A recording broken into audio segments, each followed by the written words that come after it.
I mean this in the nicest possible way, but what happened to you? Because you were so big, and then I never heard from you again. I was the first one to support President Trump. I was the first one to support him on TV. I was the first one to come out and say, the president who's running to be president is my guy. I believe what he's saying. And I've always been that whatever comes out of my mind, whatever I'm truthful to it, I'm going to be honest 100%. I'm not going to lie. I'm not going to take it back. I'm not going to play this game. I was blacklisted from day one. All my managers and agents and commercial agents all dropped me over 24 hours. And I was called the worst names, and I was put into the corner. And so I had to leave Hollywood.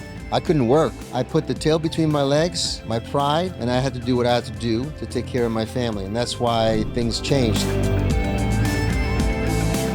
If you're a lady who is in your 40s or 50s or even late 30s, you might be very excited by my next guest on the show. We have Antonio Sabato Jr. on the show today, who is my childhood crush of all crushes. Well, you and Jordan Knight, I did say that. Jordan Knight from New Kids, who maybe will come on next week. Who knows?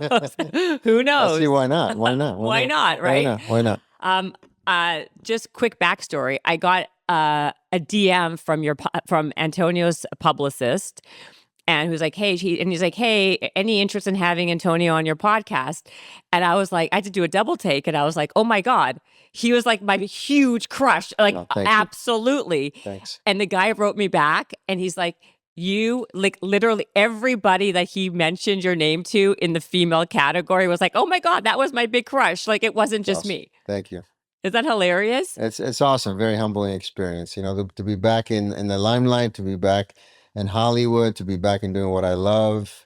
It's really humbling. It's really I'm very blessed. And by the way, ladies, he seems really nice, but I don't know yet. We'll find out. But okay, on this show, what we always do before we start the actual interview is we do a healthy shot. Sure. This is what this is? Yes. So we're all about optimization, your health, wellness, blah, blah, blah. So these are by Magic Mind. We shake them. Yep. They're all adaptogens. The one you have, I don't know. I have the Magic Mind. I have, Did you shake it, though?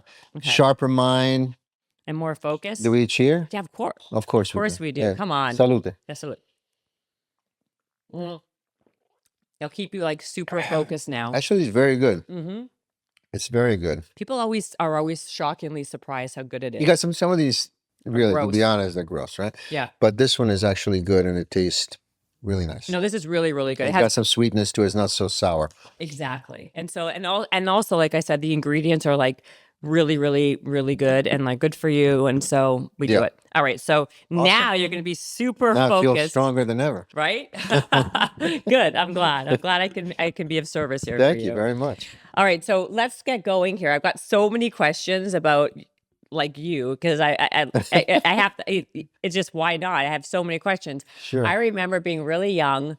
And you're still young. Let's not forget that. You're still young, okay? Thank you. You're right. Young and old, you know, it depends how you see life. You know what I mean? So it's how you judge yourself. That's true. You know what's funny? I feel like, you know, they always say like 40 is the new 20, 50 is the new 30. You know, like when I walked in and I saw you, you actually have not physically aged. You look exactly the same. I feel better than ever. I think mentally and physically and spiritually than ever in my life. And I'm 53 years old, and I'm just proud of the fact that I'm still there doing it, and doing it very, very hard, and I'm consistent. Consistency and a lifestyle is very important for me, and that's why I'm still doing it, is because I never stopped. Oh, that is the key to longevity and aging gracefully, is just the momentum, never stopping. Once you stop, that's when like all hell. But stop everything, not just working out and training and everything, but just don't stop being young and having that mentality of just going after things and being aggressive in the things that you want and not giving up on your dreams. You know, things change in life and get harder or whatever, but they don't have to be. They can get smoother, and you can just keep going. You know, in your 20s, I always say, like, people are very eager and they got all that testosterone and all that, and then after 30, it's like they start slowing down. And I'm like, no, it doesn't have to slow down. You can keep pushing and pushing and pushing. Life is really precious. Don't give up. And I want to be, and I see like my life changing a lot of people's lives without me even trying. Because I see people, like, now I'm boxing all the time. People got their trainers and showing their pictures and videos of them boxing. They never boxed before. like our family members are boxing right now. Like, so if you can showcase that you can do it, they can get off their, the couch and start doing it for themselves, and you can start changing people's lives. And I think that works in families too. If you see family members, kids, mothers, fathers, whatever, grandfather with changing their lives, all of a sudden they're like, you know what? Let me try that too, and you can change communities, you can change the world. I believe it. Yeah. I mean, listen, also, like, that's very inspirational, right? Like, anyone could do it at any age, for Any sure. age, yeah. But, your genetics are genetics. You were like, Right. you but had genetics are genetics, but also you need to find out what the best genetics for you are by pushing yourself, Right. Well, nobody knows their limit. I think it's important for Yeah. people to push their limit to know for themselves. Right. Because also that's how you build self-esteem and confidence, right? Absolutely. If you don't do those things, how would you ever know what you And you're going what to keep evolving, and you're going to keep Right. looking a little bit different and unique as you get older. But I think you should take that opportunity to every day to learn about yourself and really experience, how far can I go? Do I still want those dreams? Let's go after those things, let's climb those mountains. Let's meet new people. Let's go after things that maybe other people don't want me to do, because society and people always, their insecurity affects yours, and it comes in your life and go, oh, you can't do it. You can't do it. Well, who are you to tell me I can't do it? I 100%. can't do it, and I will do it, and it's going to happen no matter what. We talk about that a lot on the show, or I talk about that a lot, that, when you ask for when you tell somebody what you want to do, or you ask for opinions, Yeah. all you're going to get is their fear or their experience, right? Right. And so why would you then make your decision based on someone else's bad experience or their personal opinion? And they will affect you. Of course, it's the difference between doing something and not doing something. Right. That's where you need to be focused and know exactly what you're doing and why you're doing it for.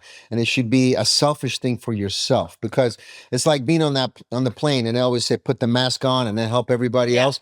You got to help yourself. You got to get to a place when you're comfortable and go, I'm doing this no matter what. You can have your opinion, and opinions vary. And the world is always going to say, and most of the times, the way I see it is 90% of the world doesn't want you to succeed. So just know that. Yeah. So True. if you're lucky and fortunate, 10% of your family members, and even family members, are against you when you're succeeding. So it doesn't mean like the bloodline, it's really what you have inside. And the people that I've hung out with, like the Michael Jordan, the Chuck Norris, all these people, that the Michael Schumacher, 7-time world champion, all these people have shown me that they have done it their way, and nobody's going to change their way, no matter what happens.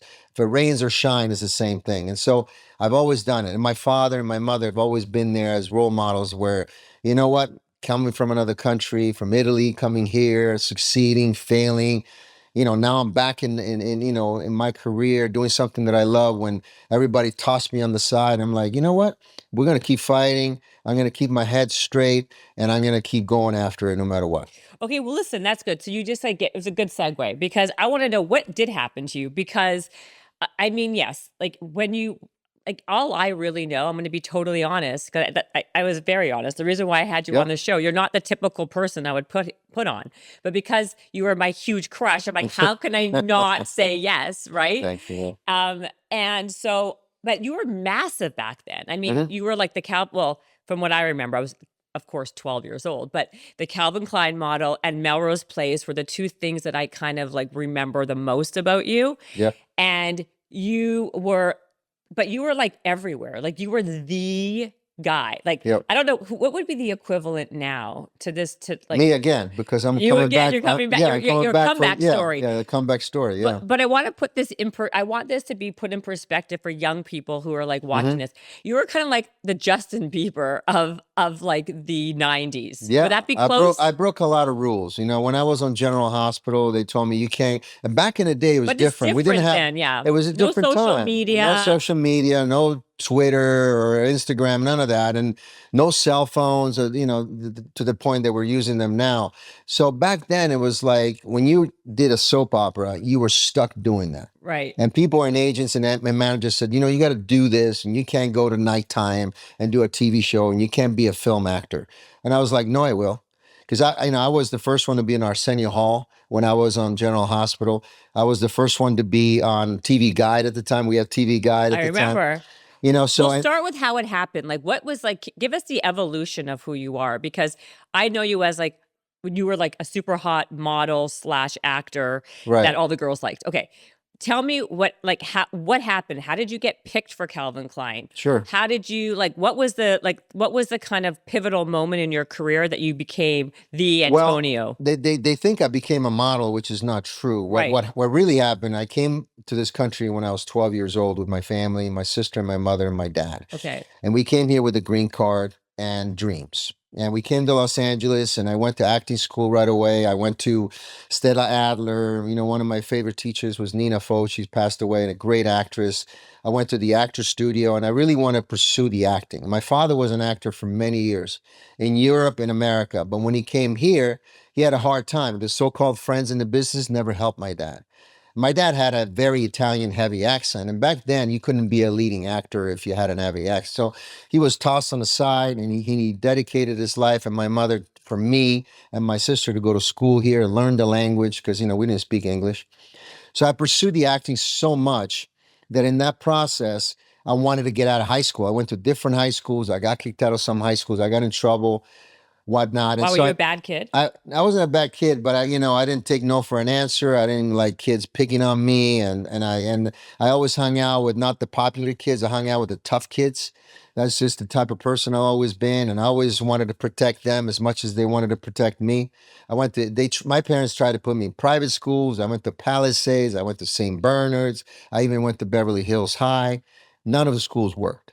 And then we went back to Italy because we ran out of money. And I had to go back to Italy for 1 year when I was a teenager, when I was about 15, 16 years old, and then came back here the second time. And so I went to all these different high schools. I even went to school in Italy. So I was like, what am I going to do? So I was like, I'm going to leave school. And I left school. I packed my bags. I lied to my parents, and I told them that I took a GED test, which I didn't. I took half of it and I didn't pass it, but they believed me. So I took off and I went to New York to pursue my acting career. And I started working. I started doing Italian movies. I started working in the industry, doing small things here and there. And then all of a sudden, I got General Hospital. That was the first thing you got? Well, I got Janet Jackson video. Love Will Never Do Without You. That's right. Oh my God. I watched that video a million times. Yeah, that's me. That was the first thing you did? That was the first thing that people saw me. But they didn't have a clue who I was. They didn't have a name attached to it. But there was like, that's the guy from Janet Jackson. Because that video for sure was the beginning. That was the pivotal. Because you were so gorgeous. Not that you're not saying. I remember being like, oh my God, who is that guy in the Janet Jackson video? Right. All of us were. That was you. That was the pivotal moment. Okay, go on. And so how old were you, by the way? Video. Wait. How old were you in that video? I was 17. I was 17. How old was Janet Jackson back then? She was at least 10 years older than me, or at least she was in the mid-20s, late 20s, yeah.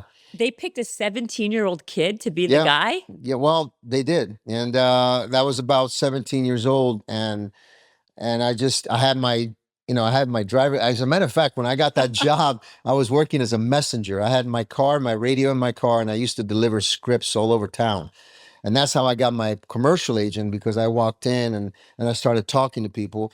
And then I got the commercial agent that sent me to that audition, then got me the job for Janet Jackson. And then I left school. Like I said, I went to New York and pursued my acting career. And I went for General Hospital the first time. I didn't get it. Wait, go back to the Janet Jackson video. This is very interesting. So you were only 17 years old when you got that? Herb Ritz, Peter Savick, which I still know. He did my hair, did the Janet Jackson wig and all that stuff. A great hairstylist, the best in the world. And then I met Janet.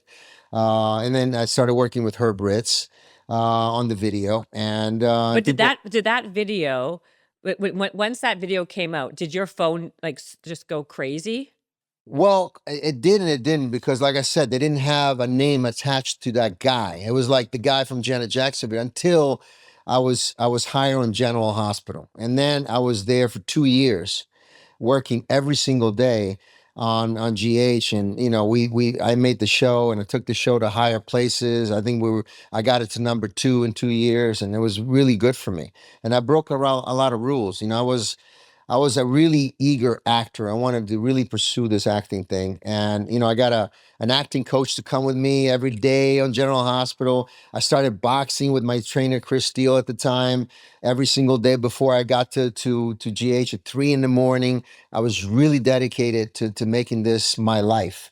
And I had a steady job, which is amazing. I was able to buy myself a better car. I got myself a house. I was like living the dream. In New York? No, here. So General Hospital was not, I thought it was No, it was right here in Hollywood, in Prospect Avenue. Okay, so I want to make sure, I want to chronologically follow this. So then you were doing General Hospital when you're 18, 19 then? Yep, I was in my early 20s, yeah. Well, 18, how many years did you do it? 1920 is when I got General Hospital, and then 2 years later, at 22, I was a first-time dad. My son Jack was born at 22, so yeah. I got a General Hospital when I was 20. And so you did it for how many years? 2 years. So why did you leave? Well, I wanted to leave because I wanted to pursue my acting career. I had a chance to work with Steven Spielberg on a TV show called Earth 2. We shot it in New Mexico, and I was starring in that show, and I couldn't say it was NBC, it was Steven Spielberg, it was 24 shows already picked for the entire year, and I couldn't say no to it.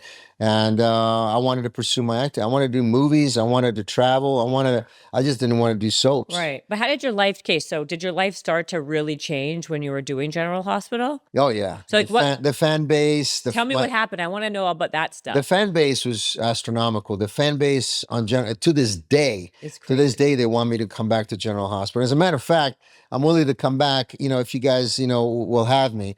I'll come back and bring the real Jagger Cates back to that show. But anyway, the fans have been with me ever since, and they never left me. And then their daughters, their sons have been with me. So I have like families who have followed me ever since. But you're only on for like 2 years. But I made an impact. I really wanted to change people's minds about my enthusiasm, my work ethic, everything. So okay, but when you were doing that show, like because you're right, there's no social media and all the other stuff. What was being like? How did you get the? I was very ahead of its game. I wanted to be on covers that weren't just related to soaps. I wanted to cross over, and I was on Arsenio Hall at the time, which he never had a soap opera actor on it. Why did he have you? Because he knew I was different. He knew women were crazy for you. Do you not remember this? I do. I used to do a lot of appearances all over the country, and they were just thousands and thousands of people. Great fans that backed me up. I used to do car shows. Of course, from Detroit to Chicago and everywhere across the nation. And I had to hire somebody to take care of my fan, because we used to get like real fan letters. Yeah. So there were bags and bags on a weekly basis. And were you the most popular one on General Hospital? Yeah, I mean, I worked with an executive producer, Wendy Rich, amazing person who really believed in me. And I tell people, young actors too, you gotta get together with people who really truly believe and see you for who you are. And she really saw my enthusiasm, my work ethic, and took it to the next level, and really helped me a lot. And she knew I could back her up too, and the show. And I really was part of that show. I really wanted to make the show the biggest show ever. And I never treated it like a soap opera. For me, it was just, to me, working as a thespian, as an actor, it didn't really matter if I was on soaps or TV or movies. It was always the same thing. And I always hated the fact that people told me like, well, soaps, you do this kind of acting, or you do this for TV. I'm like, no. I take it serious no matter what. When this is hard here, this is hard here, and it's all under the same bubble. And so I never treated it differently. And I think they saw that. And I think Arsenio saw that. That's why he had me on the show. Okay, so then you went from doing 2 years of General Hospital. Then you did the Steven Spielberg show. Yep. And that show never took off, obviously, did it? No, it should have. And it never had the chance. Like I said, it was ahead of its time. And after that show, I went to Melrose Place. And I worked with Darren Spelling and Heather Locklear. And you were on for how many years? I was just there for 7 episodes. That's it? That's it. Yeah, I always wanted to hit and go. But those shows that I did, they're so memorable, like everything I've done, because I wanted to make movies. And I kept making movies. And one of those films was a film that Calvin Klein saw. And then years later, I did 3 campaigns for Calvin Klein because he saw a film I did called If Looks Could Kill for Fox. I actually remember that. You know, It's a great film. I love that film. One of my do favorites. you remember? Okay, so then why did they only sign you for 7 episodes for Melrose? I wanted to do that. I didn't want to be stuck on anything. I never wanted to be stuck on anything for too long. No, but then why did they not? Why did you never They go wrote this. back? Aaron Spelling and I had a meeting about the character, and I told him, you know, I want to stay for a little bit for an arc, but I don't want to be here longer than that because I have other plans. And he totally understood that. And so he wrote this little arc, which, you know, turned out to be bigger than I thought, with Heather Locklear because I wanted to work with her. She was the biggest star of the show. Yeah. And so I was the ex-husband who comes back in her life, and it was really awesome because I got to work with everybody. Jack Wagner, another good friend of mine that I've known for many years. He's from General Hospital. Yep. Yeah. Was he on that show? I don't remember. Yeah, he was. Yep. So then did you ever like date? And Bold and the Beautiful. We worked together. Oh, the Bold and the Beautiful. Yeah. Oh, you were on that show too? Yeah, just for a little bit as well. Did you date anybody from? I never dated anybody I worked with. Really? Never. No, I never wanted to cross over and bring business and pleasure and none of that. I'm the most professional guy. Seriously, I take pride in what I do, and I don't date who I work with ever. So you did Melrose Place, then you went and did. Okay, then what happened? I want to know everything. And then I just started making movies nonstop. What was the biggest movie you made? From the big hit, you know, with Mark Wahlberg to, you know, the movie that I have now, you know, Grace by Night it's amazing. I mean, I'm very proud of that. But I've made so many films over the years. I don't even know. I'm like, I worked in Australia. I worked in Italy. I've done many miniseries in Italy, in Italian. I worked in Australia on a show with George Miller called Tribe. I've done over 100, I lost count, over 100 movies. So then, okay, so I mean, this is the nicest possible way, but what happened to you? Because you were so big, and then I never heard from you again. Well, I started, you know, what happened, one of my crazy ideas, because I love Los Angeles and I love the state of California. And years ago, I was the first one to support President Trump. I was the first one to support him on TV. I was the first one to come out and say, the president who's running to be president is my guy. I believe what he's saying. And I've always been that whatever comes out of my mind, whatever, I'm truthful to it. I'm going to be honest 100%. I'm not going to lie. I'm not going to take it back. I'm not going to play this game. And so when I did that, and I came from a really good place, I was blacklisted from day one. I also ran for Congress in my community because I don't like all the homelessness and all the stuff that they've done to the state. So I said, instead of talking about it like most celebrities talk about all the things that they hate about the government and politics, I wanted to run and understand about what really goes on in the political world. And I did. I went to Washington, D.C. I won my primary, and I'm glad I never won the seat because I don't want to be in politics at all. Right now, I don't want nothing to do with the Republicans. I don't want nothing to do with the Democrats. I don't want nothing to do with it. But because I learned from it. And I also learned so much about the government, how it really this place works, and the state of California. So when I did that, I went to the RNC, which is the biggest, you know, place to talk in front of the world about, and I wanted to express my opinion about coming to this country and loving this nation and what it's done for me. And I was completely blacklisted. All my managers and agents and commercial agents all dropped me over 24 hours. And I was called the worst names, and I was put into the corner.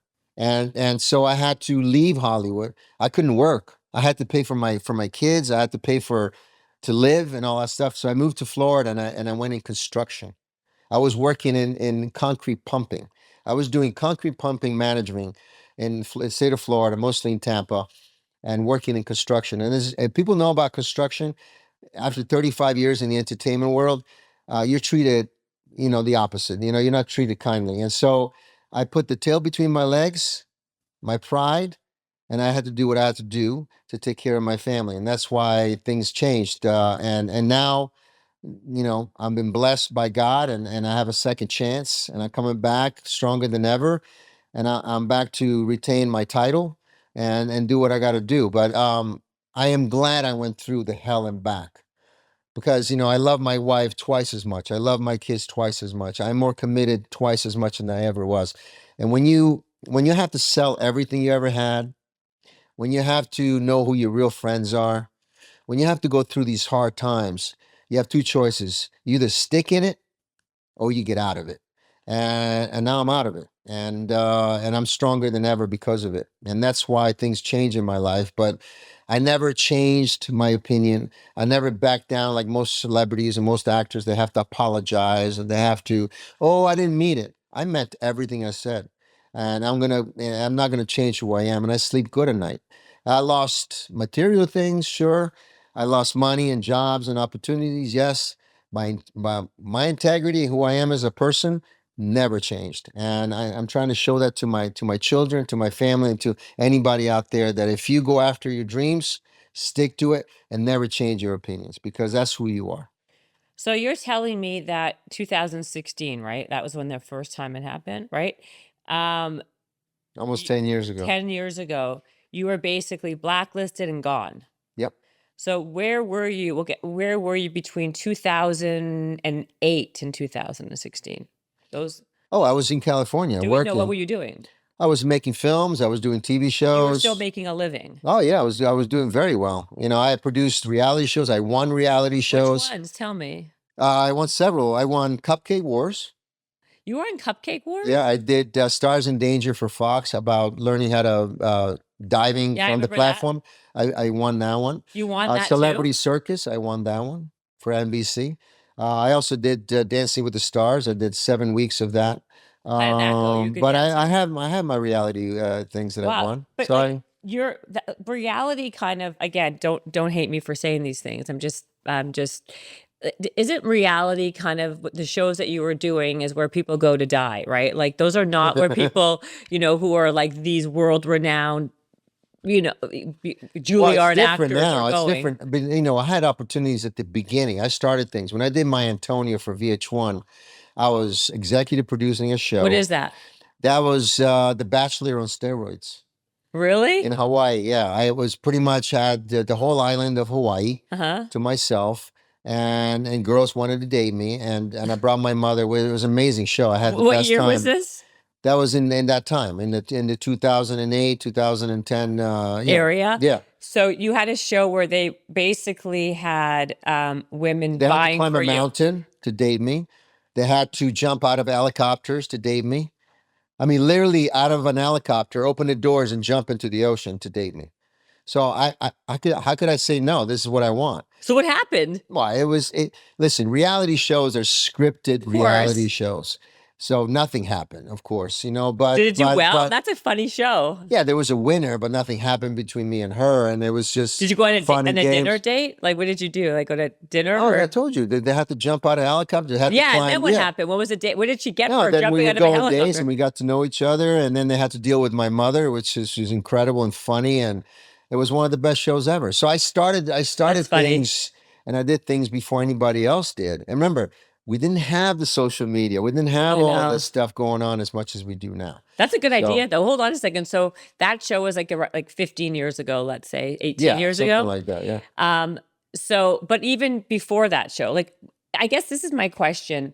Did you get pigeonholed as being like the hot, underwear model? Were people even taking you seriously to even offer you real roles? Maybe at times with casting directors, sometimes they would they wouldn't give me a chance or whatever because whatever, the way I look, whatever that means. But for me, it was like, I'm going to do it my way. And that's the way I've been. Like, if you didn't hire me for this, I'll find another movie to be hired. Right. And I'll produce this other film, or I'll produce this other film. So I always consistently working and doing movies that I wanted to make. You were still working, basically. Always.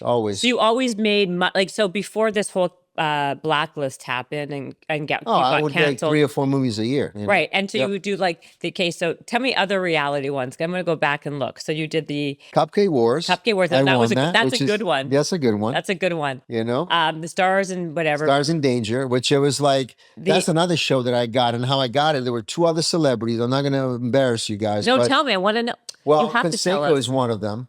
The baseball player, right? And so basically they would have a training session when you have to go to UCLA and dive from 15 to 20 feet out of the platform and learn how to do like a 1.5 dive into the water. And if you know about diving, that's the most dangerous, most bruised, like body gets destroyed, right? And so they walked away. Some of these guys walked away and they were missing 2 guys. So one of the 2 guys was me. So they called me like, you have a week and a half to learn 2 dives, one from a 15-footer, and the other one you have to dive on a synchronized dive. with Tara Owen. And so I did it with him, and I won the single dive. So I'm very competitive. I don't lose.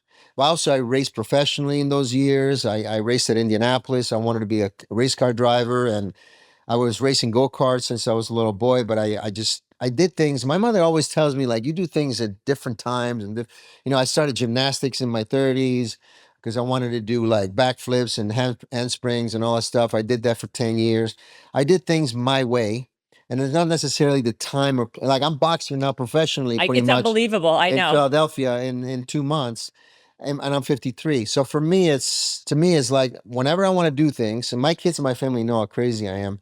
I've been skydiving. I jump out of planes. I learned how to fly planes later. I mean, like I do things my way.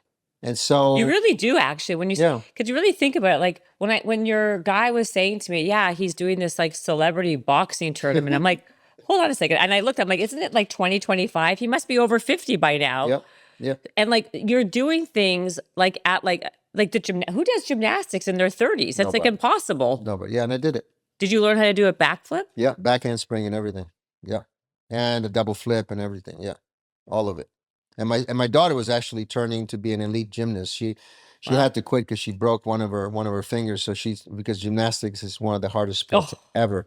But yeah, I did things at different times in my life, and I'm not going to stop. I have goals. I want to race at 24-hour Le Mans. I want to race with the prototypes in the next few years, and nobody's going to stop me. I want to race with McLaren for the North America Series. I'm working on that. Are you talking to them right now? Yeah, we're talking to them right now, and I'm going to keep pushing. I'm going to put it out there.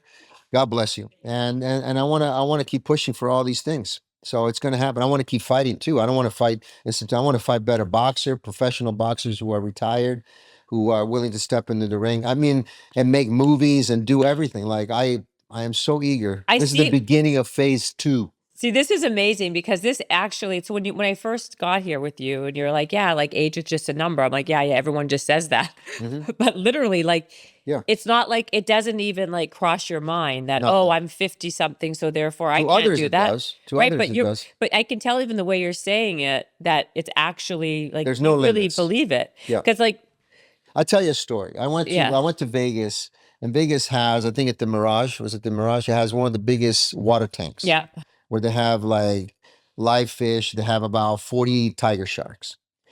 Last time I was there, I called the hotel, the marketing department. I said, "Does anybody like celebrities wanted to swim with the sharks in the tank?" I said, "Nobody's ever done it.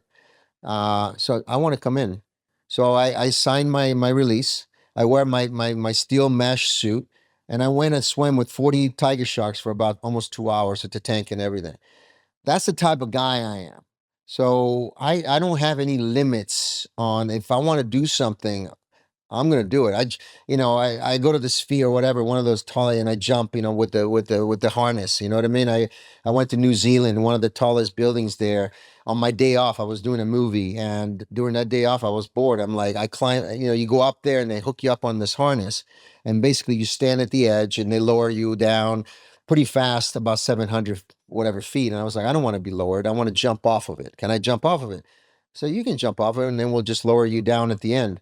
So I jumped off of it. I mean, that's the type of guy I am. I have nothing to prove to the world, but to myself. Yeah. And like I said, skydiving is another thing. I like to skydive from 18,500, 20,000 feet, and I go up there and I dive. Okay, get back to the tiger sharks for a second at Mirage. Yeah. Are they allowed? Like, if I were to call Mirage myself and be like, I don't know, they allow me. Why did they allow you? Because aren't they live? Even if something happens to you, that'd be a horrible PR scandal.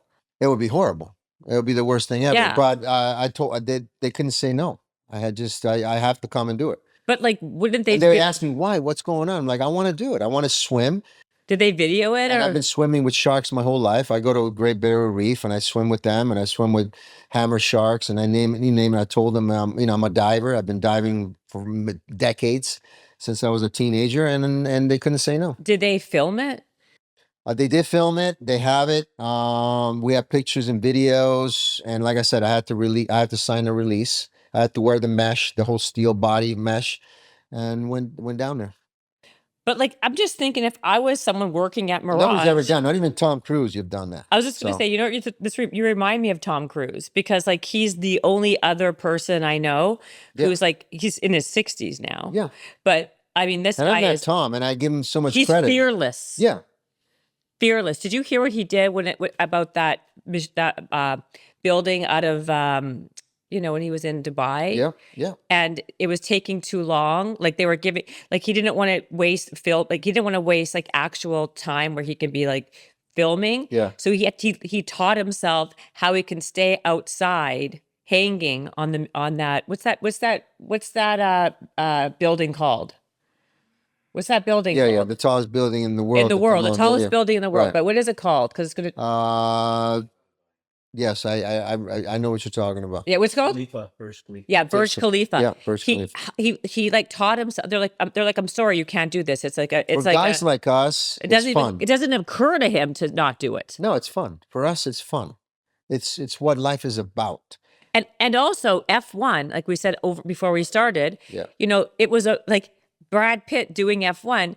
He was a 50-year-old guy doing it. And the only reason why that was real, it wasn't realistic. It was a movie. So that's why they allowed, and they're like, yeah, well, there's no F1 driver on the planet who's 50 years old. There's not one. So him doing it, of course it's Brad Pitt in a movie. It would be me. I would do it. And you're saying you're going to do the same thing. Yeah, I'm going to be professionally racing. I'm probably going to be in the GT or the prototypes. But if they gave me a chance to jump in a Formula One car, I would do it. I race Formula 3000, Formula 2000, open wheels with Skip Barber. So that's my world. I've been associated with Formula One. My father was in the greatest Formula One movie of all time, Grand Prix, which Brad Pitt and Lewis Hamilton, everybody in that movie saw to take a lot of information for this film. But the F1 movie is not realistic at all. No, that's what I'm saying. If you know about, but it's not just him in the car, it's just how the movie was done. Formula One is done on qualifying. Qualifying is setup. So they cover some stuff, but they never cover the qualifying. Tell me, what is that? Tell us. Qualifying is everything F1. Whatever you qualify on qualifying day will get you in the lead. And most of the times, most of the tracks, there's not going to be a lot of passing, depending on weather or rain or a tire setup. But it's all going to be won on qualifying, which there was never addressed in the entire film at all. But and all the other things, the fun stuff at the end of the film where he crashed and the slow and all that, that's fun to watch, but it's not realistic and it would never happen. We know that as professional race car driver, I know everything about Formula One. I was a spokesperson of the Indy F1 back in the day, the first F1 Grand Prix in many years in Indianapolis. I raced at Indianapolis. I've been associated and been friends with race car drivers my whole life. And my father before me, from Jackie Stewart to Phil Hill and everybody in between, Schumacher, Barrichello, and all these guys. But, it's a fun film. It was shot really well, but you know what I mean? If they were doing an F1 movie, it would be a whole different story, a real F1 movie. But, I'm glad that Brad Pitt is able to bring that world into America. But back then, like in the 80s or 90s, Formula One was not popular at all. No, not at all. When I was speaking about Formula One, nobody knew about it. No, I agree. It became very popular and probably in the last 5 years. Yeah, because in of America, Netflix. Because of Netflix, right. Because of the show. Yeah, but also Formula One as a sport has changed dramatically. The whole game has changed. It's a whole different ball game. Tell us. Well, kids are racing now. Basically, you have Max Verstappen, which is my favorite race car driver. I love him. He's amazing. He's the best, and it's all about simulation. I've simulated in professional simulation my whole life. I mean, it's from video games, obviously, but also professional simulators. Professional simulators that F1 drivers use. I've raced in every single racetrack around the world 1,000 times. I've done 24-hour Le Mans in a simulator 1,000 times. I know every single racetrack around the world. If you show me a corner of a racetrack, I'll tell you what racetrack that is. From Monza to Monaco to Spa to Silverstone, American racetracks, from Miami, easy. I raced also professionally at Indianapolis, like I said, California Speedway, Laguna Seca, Albert Park in Australia, Catalunya in Spain. Singapore is one of my favorite tracks that I simulated at. Suzuka, you name it, China, Russia, Argentina, original track. Like, I know everything about Formula One and all the tracks around the world. So for me, Formula One and racing is in my blood. I can tell you in and out, and we can talk for days and days and days about what takes place on a weekend in the Formula One weekend and what it really takes place with these kids. Now you have kids who are 18, 19, 20 years old, who are video gamers, who are very thin, they're very skinny. Some of them don't even bike that much. You know, back in my day, to be a race car driver, you would have to physically fit to a whole new level. Now they do a lot of neck exercises and all stuff, but they're skinny guys. Most of the times when you get the G-forces, you understand the car, so you can push it. Basically, the training is mostly lower back, you know, neck, things like that. But you know, some exercises with weights. But you know, the Schumacher days, the Senna days, those days, the 80s and 90s, we're talking about guys doing a lot of training, and they were fit to a whole new level. Like, physically. What kind of? I thought they still did that because not to the level that they do now. I mean, like now they're playing racquetball. They're going to play. You know, they're on weekends. They're doing some biking and things like that. They're doing some neck stuff off season. What were they doing? Like with Schumacher days. Schumacher was a whole different ball game. You know, Michael Schumacher, who I hung out with, I play soccer with him. He was my favorite driver of all time. His fitness level was a different ball game. I mean, we're talking about doing a lot of weights, a lot of boxing, which race car drivers don't do it as much. And look at their bodies. You can see it with the way they look. They're tiny. But I thought skinny. Very skinny. But I thought that was on purpose because they didn't want to have weight in the car. Yeah, they have to be lower weight, but they're not cut. They're not fit. They're not like, they're not fit. You know, they're not, Alonso is probably one of the guys that still does a lot of biking, does a lot of cardio. But I have never seen like Max be on the bike. Or how about, remember that guy, Ricardo? Oh, Ricardo? Yeah. He doesn't look that small to me. They're very skinny, and they have to keep that weight very low, but they're not muscular. They don't have They're not tight and toned. You're right. They're not doing the same caliber. Yeah. So what did like Schumacher do back then that they're not doing right now? Weights, a lot of weight training, a lot of weight training. And Michael he also played a lot of soccer, and also, like I said, he did a lot of weights that no other driver is even doing right now. Just the force and G forces. He did a lot of neck stuff with a lot of heavy weights, and nobody does as much anymore. I still see them doing that. They put that weight plate and the thing around. But he took it to another level. Like his fitness level was 7 days a week. His body was, you could see it the way he looked. Really? He was a different guy altogether. And he changed the game. But now, like I said, they look like kids, you know? They're like kids playing their video games, you know what I mean? And they're doing, the reason why Max is so good is to another level is because of simulation. Like his simulator game is to a whole new level. Like how? He goes after the race and he finishes first or whatever. He finishes, or he like the last race of Silverstone, and he goes and he does a race worldwide in a simulation with all these other race car drivers around the way, and he wins that. Or he does he's back into the seat and doing simulation over and over again. Like his eyesight is it's just a whole different level. Are the other guys not doing that? No, they were after the last race. They were at the premiere of the F1 movie, and the only one that wasn't there was Max. You know why? Because he was racing back in Europe in a simulation worldwide, whatever he was doing, and back in the car, back in the simulator, and just doing what he loves to do. Like he loves racing. So that's what I do. I'm in a simulator every single day. Like I am racing, whether I'm on the games or the simulation things that I have, I'm doing it every day. And what is it? I'm sitting in a seat like this, and I'm racing. It's like a video game. It's a video game. Yeah. And that's what Formula One is. It's a video game. It's literally a video game right now. With all the panels, everything you have, talking to the pits and everything. You have 20 different engineers telling you different stuff and all this other stuff and setups and this and that. It's a video game. What about NASCAR? How is it different than NASCAR? Well, NASCAR is different. Obviously, you're doing a lot of ovals. Yeah. And there's street courses. I would love to do the Chicago street course, so that's amazing. But that's a whole different skill because you don't have technology adding to it. Right. That's and that's also about throttle response because you're keeping the car going smooth for so many laps. And obviously, there's a lot of things, with tires and setups and all that. But all the cars are pretty much the same. They're pretty much the same. So you really have to take it to another level as a driver. Formula One racing, it's all about aerodynamics, setups, car, it's a lot of details. It's like NASA versus flying for the Navy.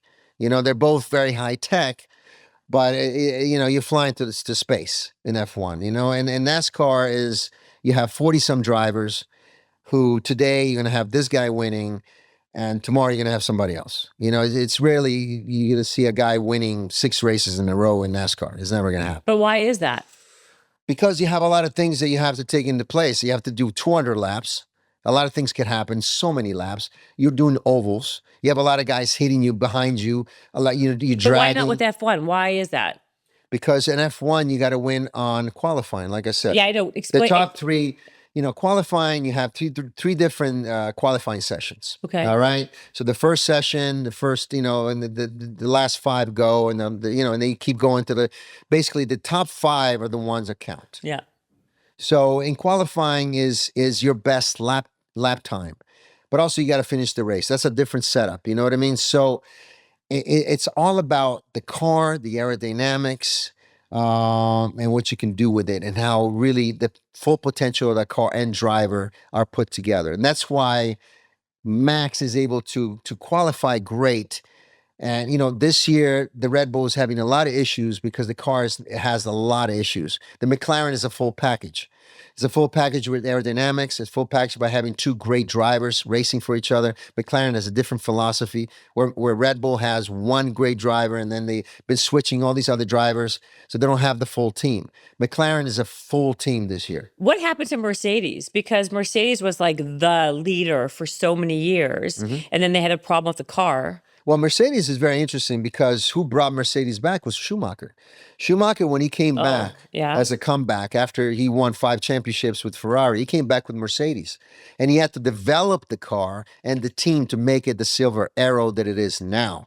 So Lewis Hamilton came in a really good spot because when he went to Mercedes from McLaren, he went to a place that Schumacher took it to another level. Oh, I see. I didn't know that.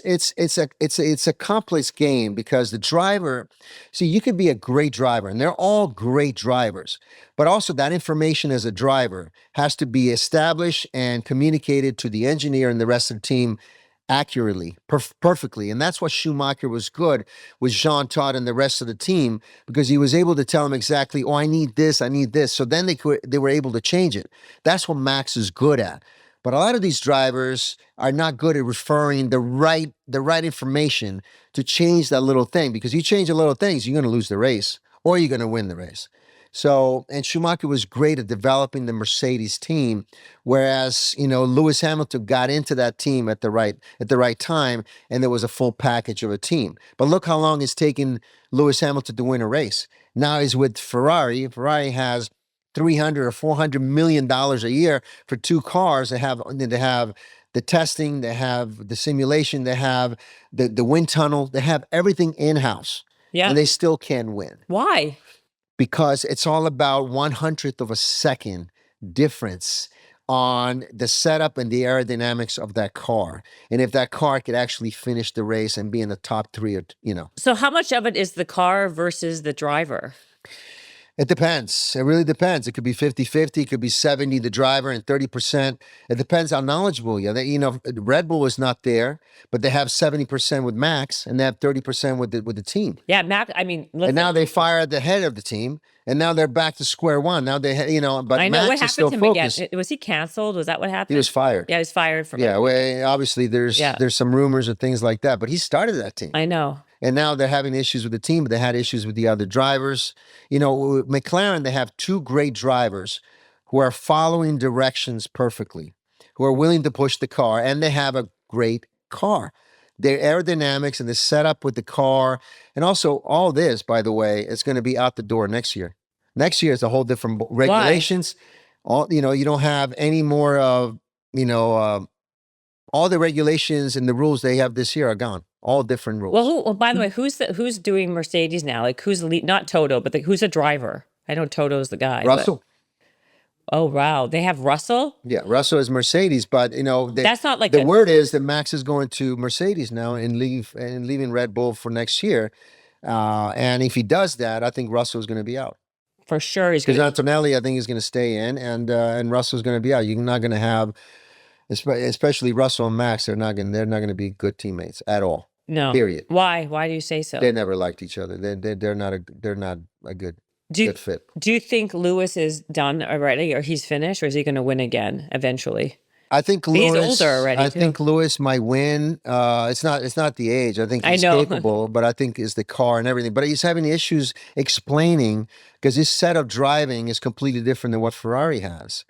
Ferrari has, and I know that about that team better than anybody. My father was good friends with Enzo Ferrari.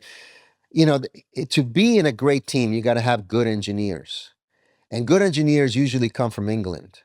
And English engineers don't want to leave England and live in Italy. They don't want to go live in Maranello and Modena and Bologna. They don't want to go live there. They want to live at home.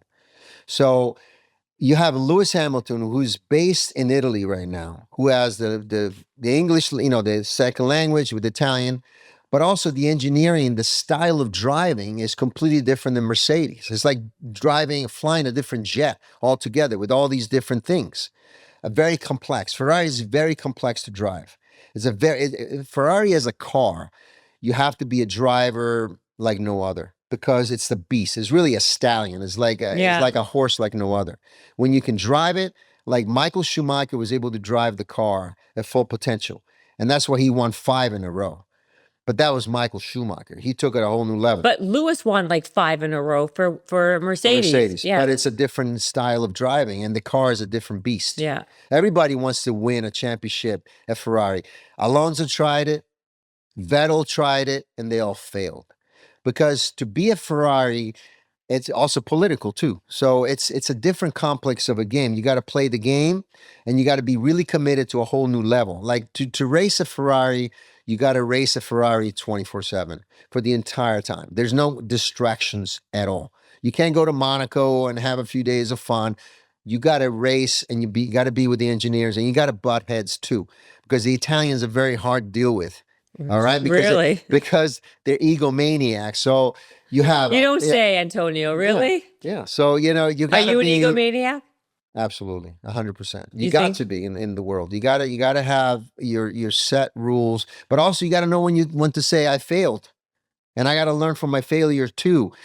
You have a 7-time world champion Lewis Hamilton, who I'm sure is not going to deal, and you hear him in the team recordings and everything when they're talking to the engineer. They don't get along.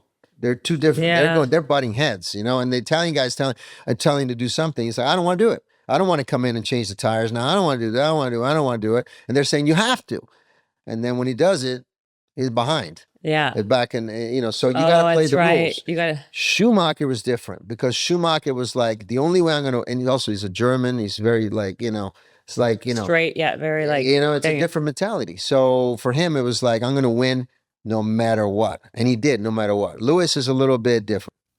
But they're all different. All these guys have different personalities. What about that guy his dad bought the team? He's driving. Oh yeah, with yeah. What's that team called again? That's the Aston Martin. Yeah, the Aston Martin. Who's the guy? I forget because I don't really care about him. And his son is like, they're. Yeah, listen, they're all good drivers to a certain degree, but that's a kid who silver spoon. The guy had to buy the team. He puts him in there. He's never going to finish. He's never going to be on the podium. He's never been on the podium, I don't think. Is he even good? I mean, he has to be someone. They have to be good enough to even be there, right? The thing with Formula One is like I said, to be in that world, it's like. What's that guy's name? It's going to drive me crazy now. Check on your phone what it is. Yeah. It's the Aston Martin, and his dad's a billionaire. Yeah. I know Alonso, but I don't know. Alonso is actually finished on the podium in that car, but this kid has never done it. Plus, he's crashed the car. Every time he crashed the car, millions of dollars. Lance Stroll. Yeah, that's him. Yeah, I don't really care. You don't follow about him. Okay, wait, let's get back to you for a second. I want to talk about your health and fitness regimen because obviously you're clearly very fit and you're doing the boxing. Yeah. What is your routine? What do you do every day? What are your non-negotiables? What I do every day at home and what I do every day in camp is 2 different things. Okay, I want to know just on a regular day with Antonio, and then I also want to know what you do when you're up leveling. Well, at home in Florida, I train twice a day. I train 2 hours in the morning and 2 hours in the afternoon, 7 days a week. You do 4 hours of working out a day? Yeah. What do you do? I do cardio in the morning. For 2 hours? For 2 hours. What do you do? I do 1 hour on the bike, and I do it in the hot, humid garage gym that I have. I like to sweat a lot. So I even have a sweatsuit on, and I have weights on myself, either a body weight or my ankle weights. And I ride on the bike going uphill for 1 hour. That's my first thing. And then after that, I'll go for the boxing. I either do speed bag, and I'll do a lot of rounds on that, or I do bag work. So I'll do the bag work for another hour. That's first. Every day? Every day, 7 days a week. No days off. And then in the afternoon, I come back and do weights. For 2 hours? For 2 hours. Do you do splits or full body? How do you do it? I do full body. I do legs. I do squats. I do a lot of squats with not a lot of heavy weight. I like to be limber. I like to be lean. My favorite body's always been Steve Reeves meets Bruce Lee. Very lean, very muscular, but not big like Schwarzenegger. Like Rocky 3 versus Rocky 4. I like to be lean and very, very loose, fast, and cut. And my body weight, I like to keep it about 175 to 180. And how tall are you? 6'1". You're 6'1"? Yeah. I didn't notice that. I thought you were less than that. I'm probably shrinking as I go. Yeah, maybe you are, right? So you do 2 hours of weights, full body every day? Yeah, everything. So what did you do today? Oh, you didn't work out today. Today is my training. Oh, no, right. Don't tell me that. Yeah, we're going to get to that. Yeah. Okay, so you do 4 hours of working out on a regular day. Yeah. What do you eat? What do you eat? What are your I supplements? eat a lot of protein, a lot of fish, turkey, chicken, a lot of meat. I like steaks. My wife makes the best steaks. Really? Yeah, I stay away from carbs, but I'm Italian. No carbs? I try to stay away with it. Yeah, stay away from it. Yeah. But you're Italian. Yeah, so I have my days. Don't get me wrong. I don't call it cheat days. If I eat a pizza comfortably, and then the next day I have to pay the price for it. But I'll eat some rice or some pasta once in a while.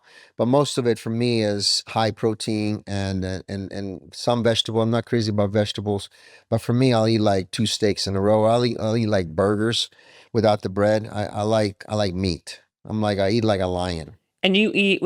What time do you wake up in the morning? Depends. Right now, No, not now. When your normal days, without training. I get up at 6 in the morning. Okay. That's a good time for me, and I train. Like I have my gym at home. Yeah. I don't like to go to gyms. I think gyms are the most unhealthy and most bacteria unhealthy places in the world. And the reason why, because they no matter how much you clean them, you're going to get sick. Plus, they have air conditioning. I don't like to work with air conditioning. And plus, I don't like to see people wearing their makeup when they work out. It just bugs me. It's one of the things that if you work out, you need to sweat. How can you work with me? And so, plus, I never paid for a membership my whole life. And I like to get up in the morning. I don't drink coffee anymore, too. I quit coffee altogether, and I feel so much better. So for me, is waking up in the morning, have some water, and then go straight into my garage and work out.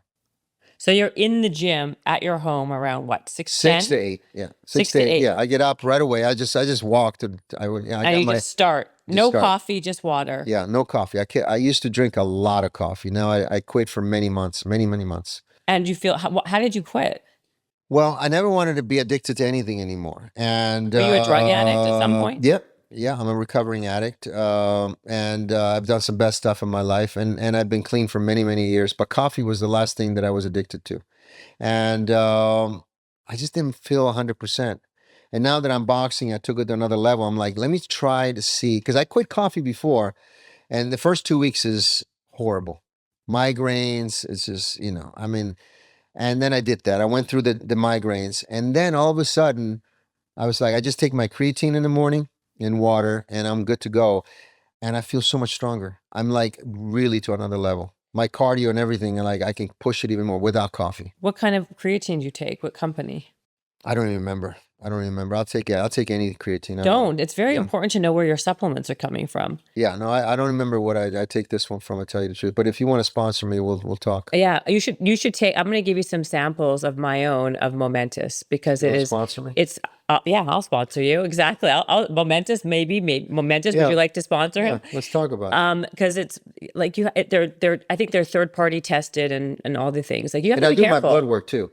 You have to. Dr. Sandra in Beverly Hills is my doctor. Oh, I know that. Yeah, that girl or guy. I've heard of her or him. Yeah, he's the best. I just did my blood work because I was here, and that I do constantly every year, just to know. Once a year or twice a year? Twice a year, every 6 months.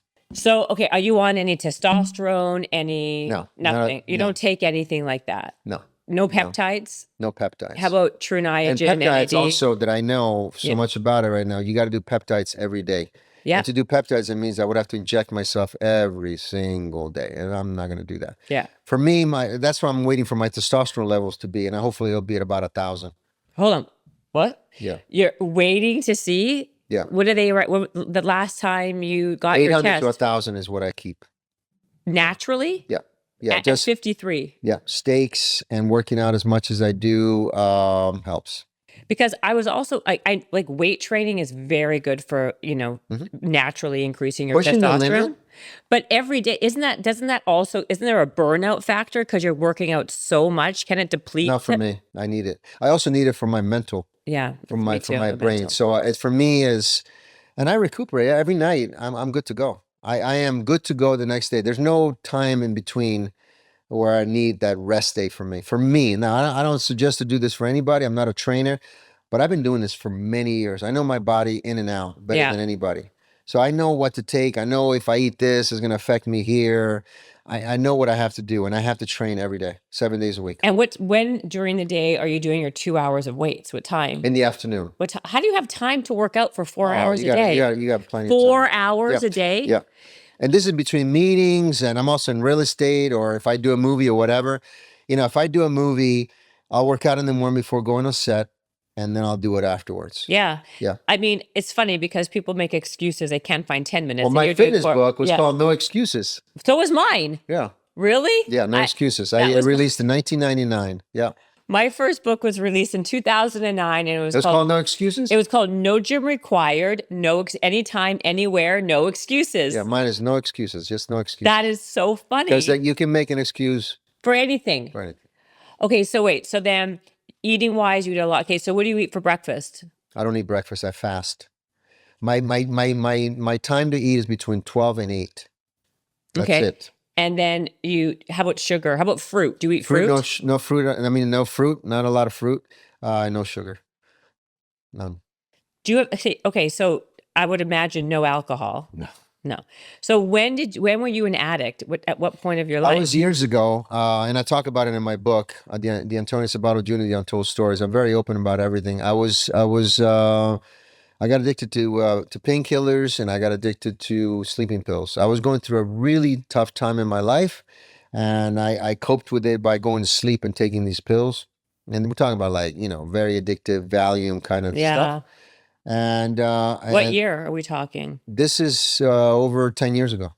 Yeah. Was this when this whole Donald Trump situation happened, or before then? Right before. Yeah, right before. I went to recovery. I went to a really dark place in recovery. To the center I went to was in Pasadena. I didn't want to go to the Club Med and Britney Spears Malibu treatment center. Yeah. I wanted to go to the hardcore. Some of my friends to this day are people that got out of jail, went into jail. I learned so much about myself. I was without a phone, working on myself, For recovering. How long? I did 30 days. So wait, so how long were you an addict for? Many years. How many? Years. I would say long enough. Like long 5 years, 8 years? Yeah. So long enough. Even one day was too long. So basically, when I asked you earlier, like what happened to you, would you say that was also something that happened? Like you took a kind of like a hiatus because of what happened? No, I kept working, and I kept You working. were still working. Yeah, because you're living, when you're an addict, you live in two different worlds. You live in the real world and you live in the fake world. And you can sustain the two by the drugs you're taking. It's a fascinating thing that we create for ourselves. Yeah. This imaginary world. And that's what they always call it, a recovery addict, because you're always an addict. Right. And you're just recovering for the rest of your life. I don't look at it like my days being clean. I know I'm going to be clean for the rest of my life. It's not even a question for my kids. And that's why I want to be open, and I want to share that to my children and everyone who's watching, because you shouldn't be afraid for the mistakes you make. We all make mistakes. It's how you recover and how you come back stronger the next time, because I've seen a lot from my friends who are dead or gone. They're not coming back, who fell back in the wagon, who went back to the heroin, who went back to all these things. And there's no recovery for that. When you're gone, you're gone. And so I had so many second chances to say, you know what, I'm so blessed with everything that I have. How can you learn and how can you teach this? And how can you express this to other people that might need that in your life? And that's why I'm still here, stronger than ever. And that's where I'm going to prove to everyone that it's never over until it's over. What was I guess, the straw that broke the camel's back? Why did you? Well, what was the bottom? I should say. I was it was the rock bottom when I didn't have those pills anymore. When that drug in my life was not available to me, that I couldn't get it, my body went into a seizure. I went into a physical and mental seizure that I never experienced in my life, and that's why I remember calling my mom. And I was just bawling. I was in the middle of the desert by myself, let's say, like I was isolated, feeling completely helpless. And I said, I got to go to a treatment. And I don't want to go to like I said, fancy one. Yeah, I don't want to go to fantasy. I want to go to a real place. And I went. And when I went there, I rediscovered myself in a way. And I got on a spiritual journey with God in a different way, like what I really was meant to be here for. And my connection to my children, my family. Later after that, I met my wife now, Katya, who I love dearly. Like my life is right now is where it's supposed to be because of that moment. Because of that. Well, that's always what happens, right? Like your worst moment can end up being your best moment, right? Like you don't know that at the time. You only know that after the fact, right? Yeah, absolutely. What brought you there? Like what started the drug use in the first place? Well, I was not happy in my life, and sometimes when you're not happy in your life and you just don't know where to go on a personal level, you cope with all kinds of things. You cope with alcohol, you cope with hanging with the wrong people, you cope with drugs, you cope with things that become addicted to you. And that's why I even quit coffee, because I don't want to be, I want to be addicted to training. I want to be addicted to my kids. I want to use that word to be addicted, which is a strange, interesting word, to things that make me better. I want to be addicted to God. I want to be addicted to my wife. I want to be addicted to, the things that make me just holy. And that stuff wasn't. And I'm glad that, and I was always in fitness, and I even trained during these times. I always. Oh, you did? Yeah, but it was never enough, because this is a psychological journey, a spiritual journey. Yeah. And also the addiction was so physical for me that my body reacted in a way that I never felt before. Heroin is one of the worst ones. And have you ever tried heroin? No, I never tried heroin. Never. How about coke and all the other ones? Yep. Because in those times, like back in the 90s, and I had the worst friends. I had people that were hung, the whole people, the people hanging around you, all the wrong people. What was that show with Mark Wahlberg? You know what I'm talking about, right? Where everybody's hanging out. He not Boogie Nights. I mean, what was it? No, the TV show he had with all his friends hanging out. Oh, you mean Entourage? Yeah, Entourage, right? Yeah, I had the real. That wasn't Entourage. Mark Wahlberg, by the way. Yeah, he produced it. It was about him. Oh, right. It was about Mark. You're right. And Doug Ellen did it. Of course, Mark Wahlberg. So Entourage, I had the real Entourage for many years before my kids were born, and I had that life. And that's not the life I wanted. And that's not the life that I want right now. So you were Vinny, basically. Yeah, I had all that.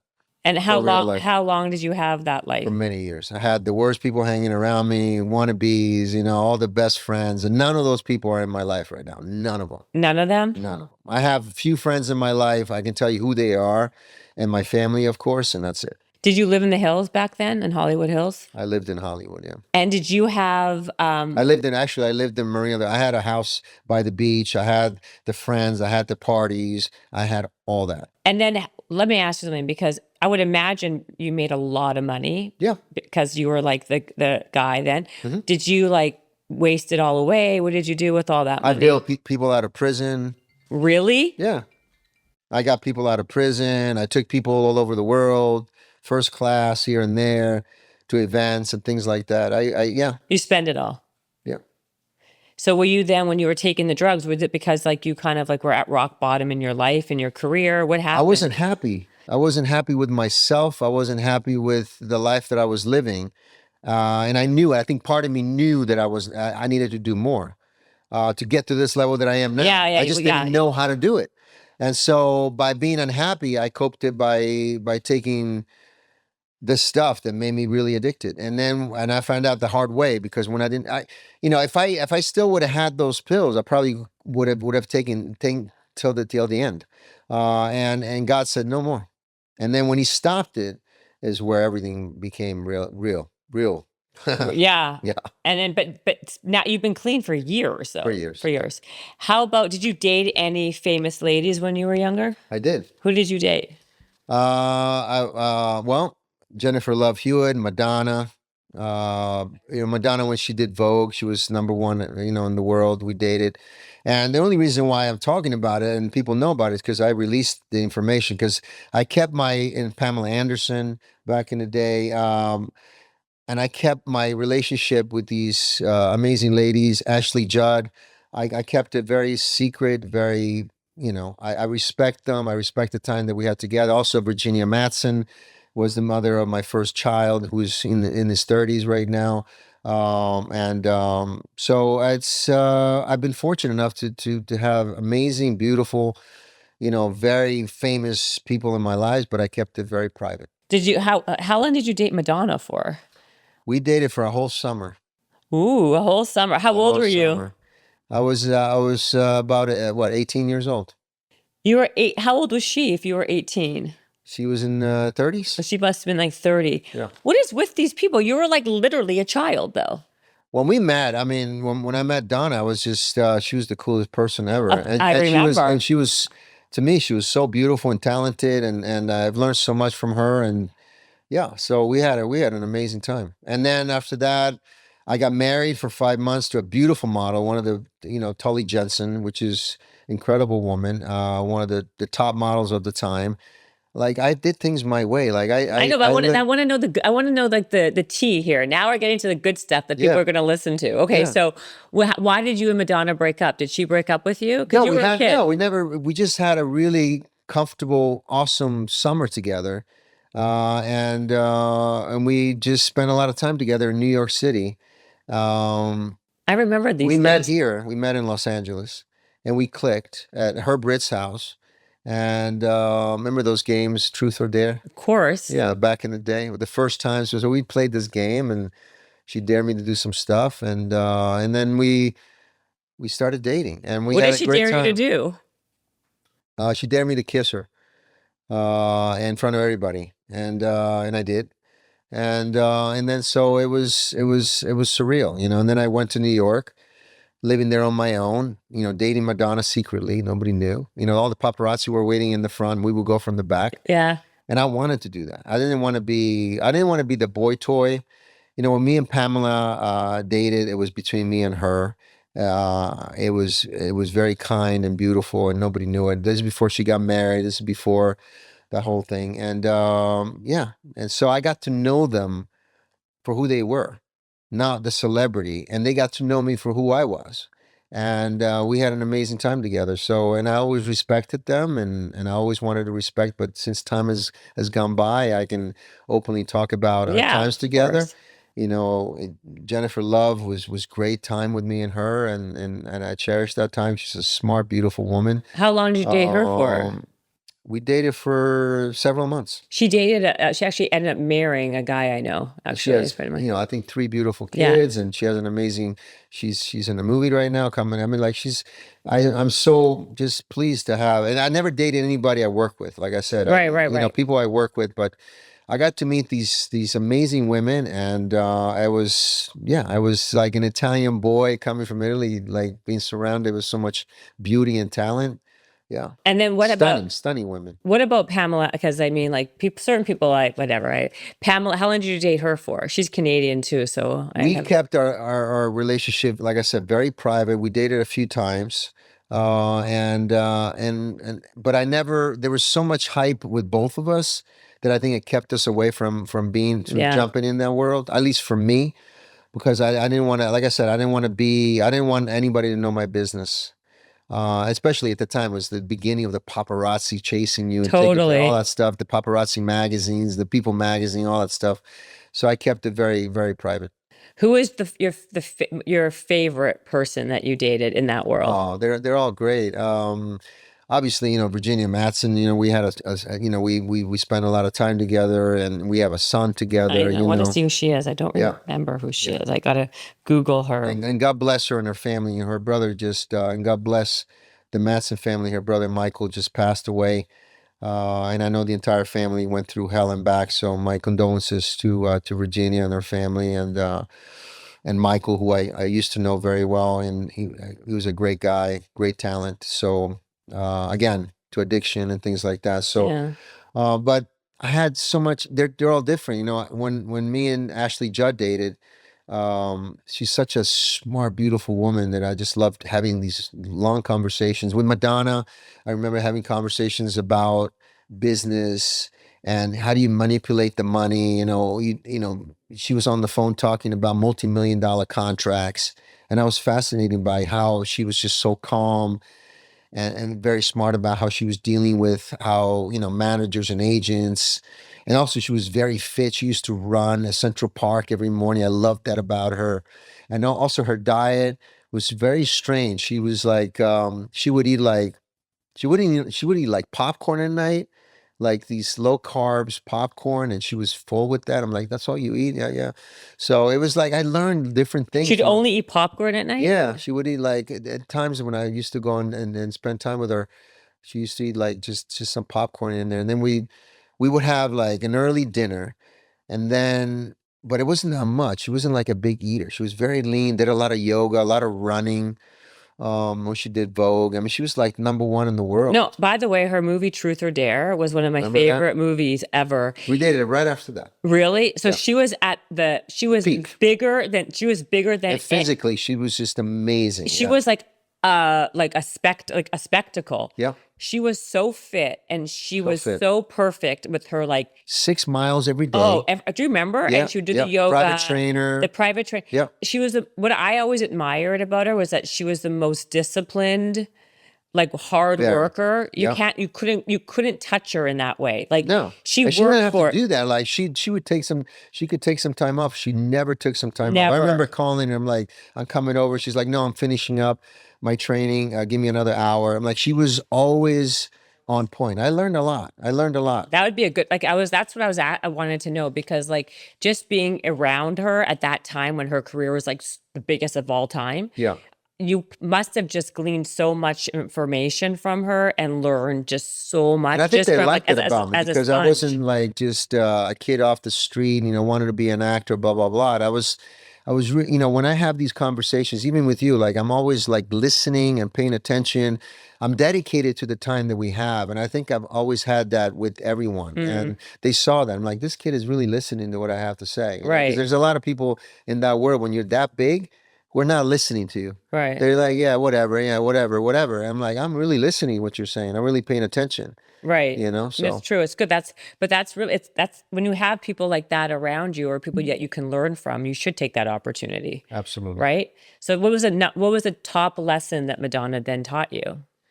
Oh, just stay focused on your dreams, stay and be dedicated, really be dedicated. And what I learned from her is lifestyle. Because people talk about diets and they talk about regimens and being motivated. I take all that stuff and put it on the side. Lifestyle for me is so much important because it's like brushing your teeth. What I learned is you got to brush your teeth today, right? You're not even going to forget about it because you don't want to go to the dentist tomorrow. You don't want to have cavities. You want to take care of your teeth. So for me, training is like a lifestyle. To me, eating is like a lifestyle because dedication and motivation will only last so long. People have prior trainers and people who are into diets, and diets don't work. You're always going to fail, and you'll feel bad that I put some pounds on. But if you have that lifestyle that constantly, no matter what, you're always going to be on track, you can't get out of it. So I learned that from her and everybody else, and I made it part of my life. I think it's also what I say is that you got to build habits, like that routine. Habits are what keep you doing the thing day in, day out, right? If things are not habits, it's easy to forget. Like you're right, brushing your teeth, just how people brush their teeth, they should be going to the gym, or they should be working out or moving their body. But they treat it like, I know, it's like some kind of it's a hassle, or it's like a secondary thing that's completely unnecessary. Yeah. But all that, to me, your exercise time or your workout should be fundamentally primary in in your day. Yeah, I work out when I work out at home, I put my glasses on. Even I did. You're wearing your glasses now. Can I see what you look like? Yeah, of course. Oh, because these are the best glasses, Adidas. The best glasses in the like world. data. I wear them every day because they soothe in my eye, especially with lights. But to me, when I train and I'm focused, I like to wear my glasses. I don't like to pay attention to anybody else. I don't like the music. I don't like to me it's like 2 hours of this training today. It's not going to be fun. It's not going to be a walk in the park. It's not going to be it's going to be like anything. Like right now, I'm always focused on what I'm doing at the moment. You don't listen to music when you're working out? Try not to, no. No. I try to focus on How are you not bored? because I don't stop. I don't even in my camp right now, we do have, he plays the music because I do a lot of dancing and moving in the ring. But for me it's like when I jump into the training session, if it starts at 6, I'm gonna it's the marathon. And then at 8 o'clock I can stop the marathon. Oh yeah, tell me. Yeah, I want to know what your routine is when you are training. You told us what you do when you're off training. Yeah. Yeah, camp is 6 days a week, and it's 4 hours. Not 7. Not 7. So you train less when you're at camp. Yeah. Well, really? Because I'm doing more into the sparring, into the beating up the body in a different way, like getting hit in the rib and getting hit in the head. There's a lot of different muscles that I don't use that are really hurting. So for me, that day off, and also my coach Chris Steele says you got to do it, you got to do it. But it's 6 days a week, and it's 4 hours straight every morning, 6 to 10 every morning, 6 days a week for 9 weeks straight. And what are you doing? Sparring? We're doing everything in the ring. It's from sparring, speed, like I do speed bag, 10 rounds of speed bag.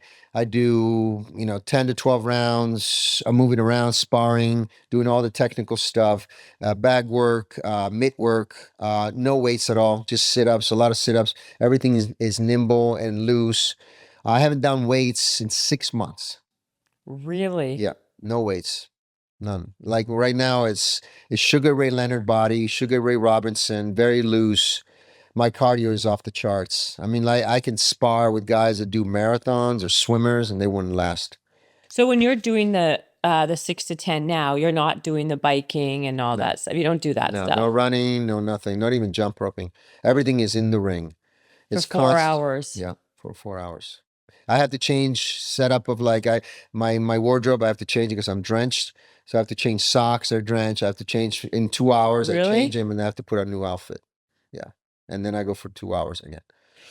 So you said, do you ever run anymore or do incline walking? No. Is it just always the bike? For for camp, there's no biking. No, not for. Sorry, I didn't mean to. Oh, for me? Yeah. For me, it's running. Yeah, for me, it's running. Oh, you said only bike and bag. No, I do. Well, let me phrase it. So I do running, and I do biking for most of the times, and sometimes I even go in the ocean. I do some swimming as well.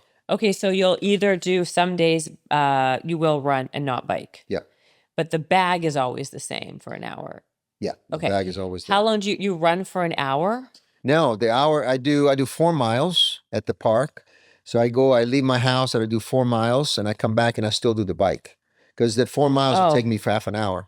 Oh, so the bike is a consistent thing. The bike is always there. But sometimes you add in the running for a half hour. Yeah, because I like to be outside, and I also like to run in heat and hot weather. And that's why Florida is perfect for me. Because the humidity, doesn't it? It must be a killer in there. It's a killer, and I love it. The breathing, the hard, the thin hair, the steam room kind of thing, the sweating. I love sweating and working out. I don't like to work out in cold and air conditioning. That's why I hate that. That's actually true. That's why I don't like going to the gym at Equinox but it's always cold. I like to work in hot weather. I hate working out in air. That's why I have in my house I have like treadmills. When I go to Italy, I find these old gyms. Yeah. With rust and old gym. Nobody even uses them. Right. No air conditioning. I like to go to those places. How about Costa Rica? You'd love Costa Rica. Oh, I love Costa Rica. Yeah. You do? Yeah. Yeah, because of that reason. Yeah, because of that reason. Yeah, I'm going to Costa Rica actually the end of the month. I'm nervous. I would love to build, if anybody's willing to build it with me, gyms around the country where they're open, they're warehouses. Yeah. Just warehouses with those big fans. Yeah. But no air conditioning, open the gates and just work out. Well, there's a lot of those gyms everywhere. You just have to find them. But I want big warehouses all over the country where you can just go and work crazy and do a lot of cardio in the heat. So it's cardio. So cardio weight routine, yeah. So when you do your weights at home, you're saying you're not doing big bulky stuff. Like what kind of stuff are you doing? I do up to 15 to 20 pounds. Like I do 100 shoulder presses in a row. bop, bop, bop. And I'll do like sets of shoulder presses, shoulder flies.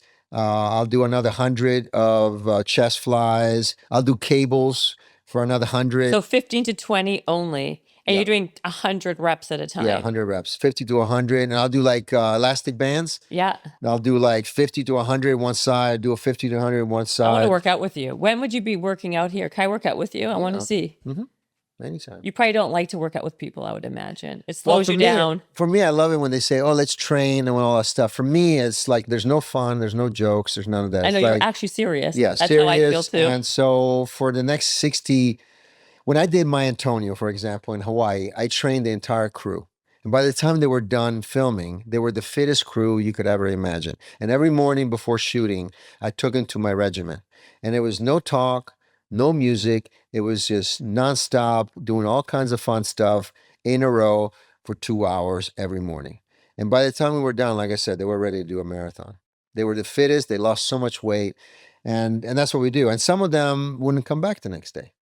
They wouldn't come back the next day. I know. It's like, I just came from something and all these people were out. They're like, hey, would you work out with us? And I said, would you train us? And I'm like, well, if I train you, it's not fun and games. We're not going to be sitting there chit-chatting. We're going to go through my routine.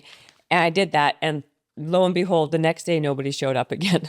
Yeah. Oh, well. And to do it every day. Like you could have a great workout a week. But for me, it's not having a great workout a week. It's about having it every day. No, I agree. Okay, tell me about your celebrity boxing tournament. Like, who are you boxing? And Corey Williams is his name. He's the king of hooks. He's from Philadelphia. How did you even get into this? Like, why did someone called you and said, hey, do you want to make some money? I was actually going to fight Roy Jones Jr. back in the 90s.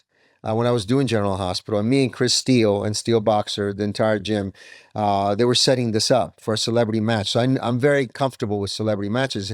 30 years ago? Yeah. Why don't you do Jake Paul? You should fight him. I already asked him to fight. I already asked him. And what did he say? He said, they haven't responded. It's fine. I'll fight somebody else. But, and it wouldn't get ratings. He wants to fight Tyson. You know what I mean? Yeah. I mean, he's ranked now as a cruiserweight. But I think, he's ranked finally after fighting these old guys. But for me, it's a different type of fight because I don't fight like them. And could you kill him probably? Well, it'd be fun. It'd be a lot of fun. It'll be a different match than what he's been doing. That's for sure. I think Mike Tyson was paid to, take the fight. Mike Tyson, by the way, he was in a hospital bed few months before the fight. He was doing really bad. He had a blood transfusion. He had some stuff going on with him. I'm interesting that they even let him fight. Plus, he's been smoking marijuana for the last 10 years, so his lungs are jacked. Right? Yeah. Plus, he hasn't been training for many years, so it's like there's a kid who is fresh, who's training in Puerto Rico, who's got millions of dollars, who's got the full team, he's got the people feeding him, this and that. But by the way, Jake Paul has been looking worse and worse every fight. Like his physical body has been worse and worse.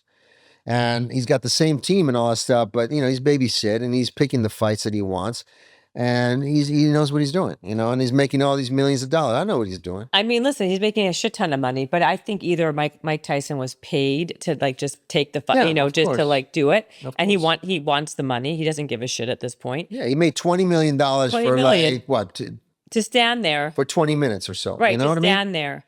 And listen, if you were to look at if you were to check out the footage on slow-mo, you see he had easy places where he could just pound the guy, and he just listen. If Jake Paul wanted to fight professional, like he's talking about, he should fight a professional fighter his age, of course, who is ranked now, of course. But he hasn't been able to do that because he wants to keep this thing going, and I understand it because he would have lost. I mean, he lost against Fury, and that guy's not even a good boxer, and he was some sort of ranked or whatever, and he lost against him.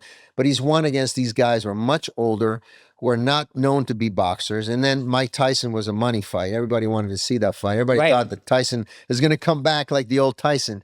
And that's not the case. Like I said, when you smoke that stuff for many years, your layers and your lungs are gone. It takes about a year to clean it all up. I know. And he's smoking not just a little bit. I mean, he's doing it all day. Listen, I'm okay. Everybody do whatever you want to do. It's legal right now.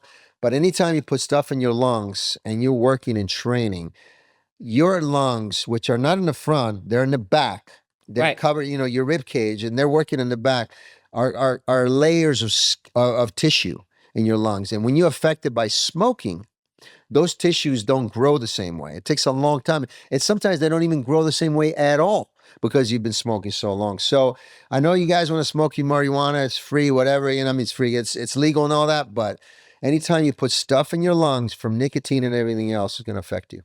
Also, they say now, of course, all the benefits you're getting. But personally, I mean, I don't know how people, like, whenever I would like smoke marijuana or weed or whatever you want to call it, there's no chance that I would not eat 10 times my weight in calories because I'm starving. Yeah. And your inhibitions are totally gone. Yeah. So like you'll eat everything. You'll eat everything. There's no way, unless I have like no food around me and no vehicle. But now you can like order food on your phone.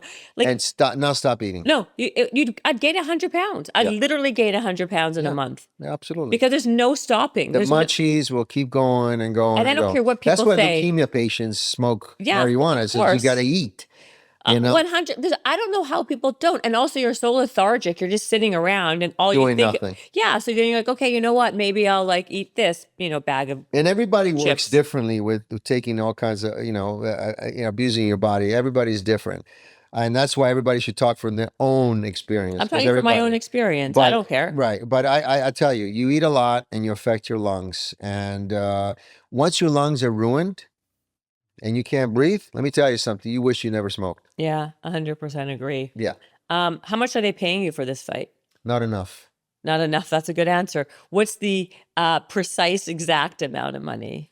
Well, let's put it this way. I'm not doing it for the money. I'm doing it for the pride, and I'm doing it because nobody else is doing it. And I also am doing it because I love doing it. And I can see myself doing this for a couple of years and beating up some good people. But do you get like 10,000? Do you get 5,000? Do you get 20,000? I get more than 20,000. 50?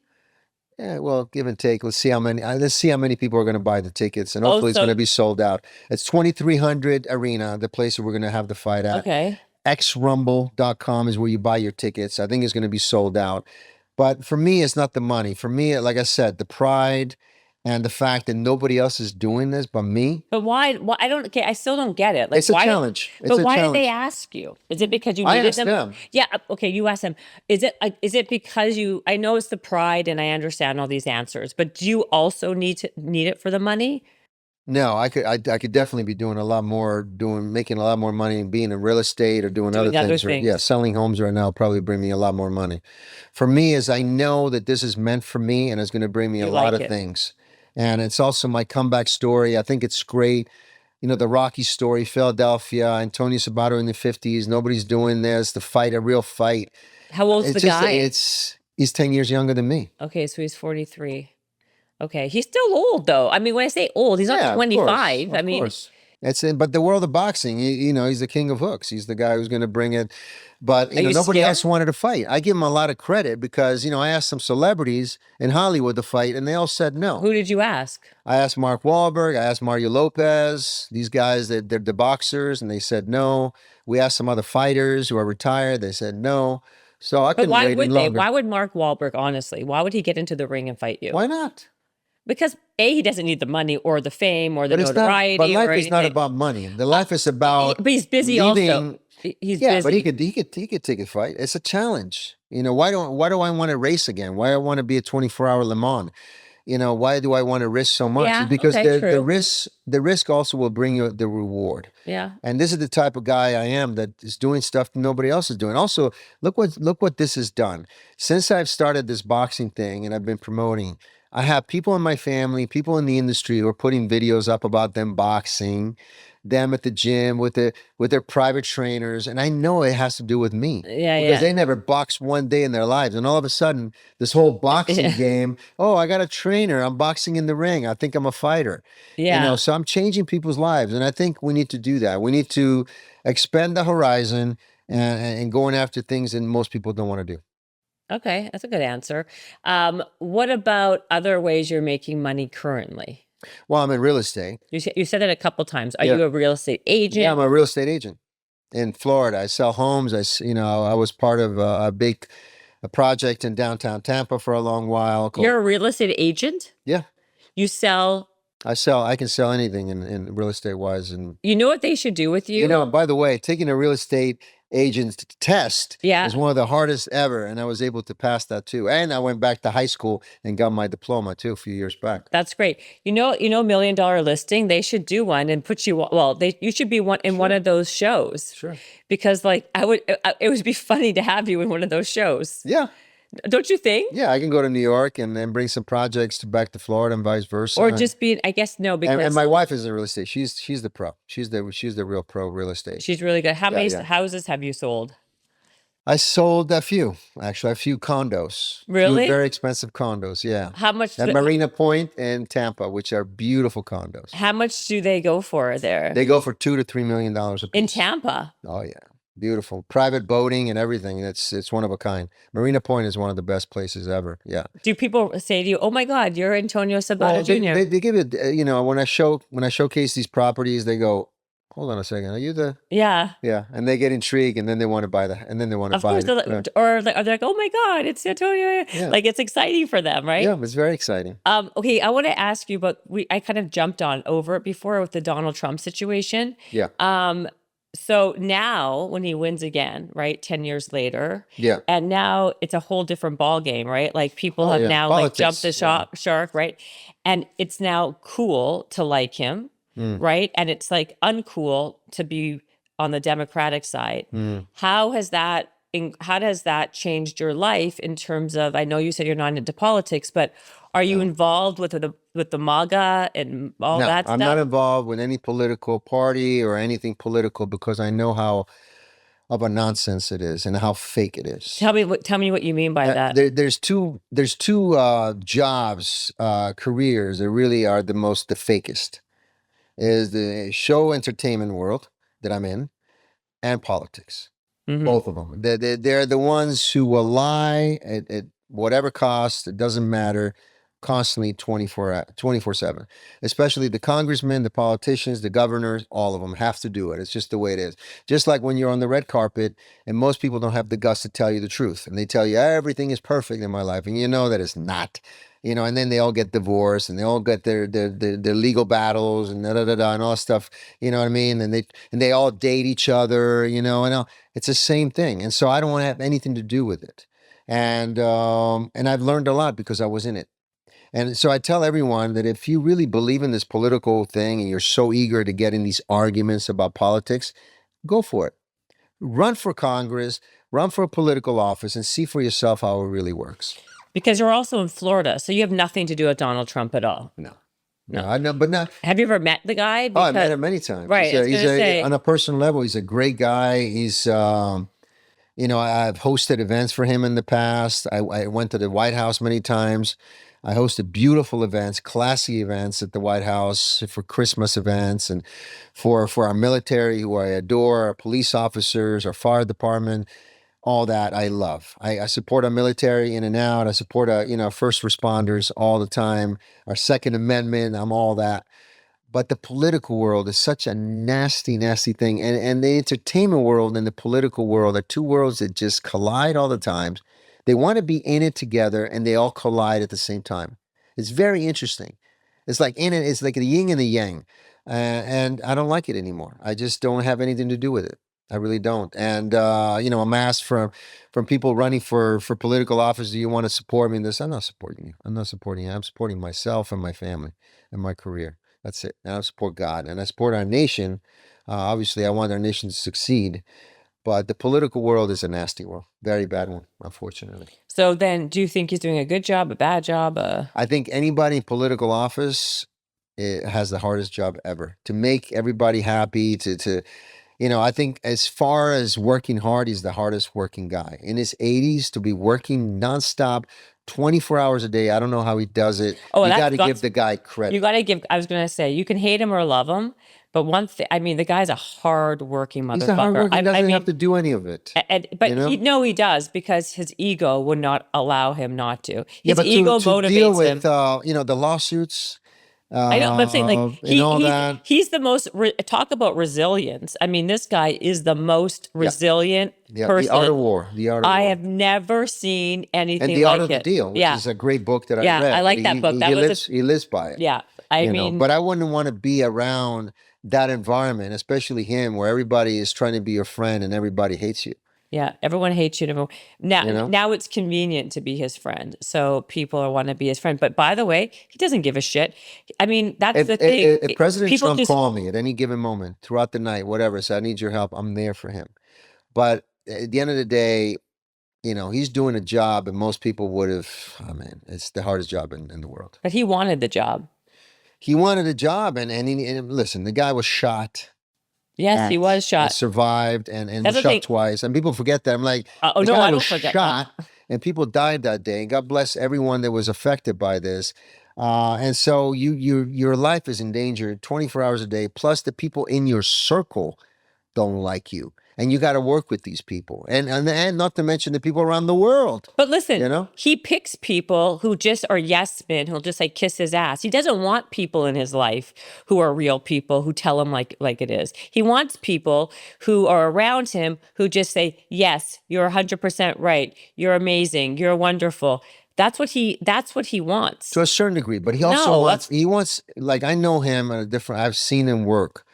He also wants the people who are smart to come in the room and say something to him that he's surprised by. Smart. Did you see the gaggle of yo-yos that he's picked to be in all these major positions? But not all are as bad. Not all. But they are disasters. And they are, and when they talk to the media and they talk to the world and they don't back it up, they look like schmucks. Yeah. That's the political world that I have nothing to deal with, because if you're going to say something, better do it. And most of these people, they try to, say something, then that doesn't work out, and they put it under the rug. And everybody's like, what? Yeah, I voted for this? So, the political world is something that I'm glad that God protected me from, because I could still be there. I could still be running for, in Congress and, in my Congress district of 26 in Ventura County to this day, and going to Washington, D.C., and going to the Capitol and dealing with these. No, they're snakes and they're leeches, and no, I don't want to. And basically, the politician is supposed to be there to help the people, and they're supposed to do that job for free. All politicians are rich. They're wealthy. They're not supposed to make all this money. They're not supposed to do all this. They're supposed to do it for the people, by the people. Well, why? So then when you say, why is he doing it? I'll tell you why he's doing it. Because that man loves power. He's addicted to fame, and he's addicted to attention and money. And therefore, that's why he's doing it. And also, I believe, if that's what you agree with, I also have to add to the point that he loves this country, because this country is a special one. And if you let it go, just like we're seeing California go, like I love California. I love the States so much, and I've seen it deteriorate. And it's as beautiful as it still is. We have the best weather. I talk to people all the time. Well, you're still there. It's the best weather. But what about, you bought a house for $3 million and there's people living in tents around the corner. Yeah, your totally kids cannot agree. walk down the street and feel safe. So that has changed. So I think part of him says, we don't want that to happen through the entire country. Somebody's got to do something. We cannot take advantage and let these politicians take advantage of the whole shebang at some point. But once again, I take care of my family, my environment, try to live a really good life, and try to leave the politicians to themselves. Yeah. Well, I got to say, this was very interesting. I'm glad I did this podcast with you. This was really fun. I mean, it's the person behind the face, the cute face from 1990. You know what I mean? I didn't even realize how young you were back then. Wow. Yeah. Antonio Sabato Jr. Okay, so you're doing your boxing match. What date? September 27th in Philadelphia, xrumble.com. You can get your tickets. It's a 2,300 arena, beautiful arena. We're going to have a great night. Well, thank you. And also follow him on Instagram. He's on Instagram. And my movie comes out this year, 4/26. It's a horror movie. I'm very proud of that. Oh, and also if you live in Tampa and want to buy a condo or a house, he's your guy. Very expensive one. Okay, okay? Please. Thank you so much. Thank you. Bye.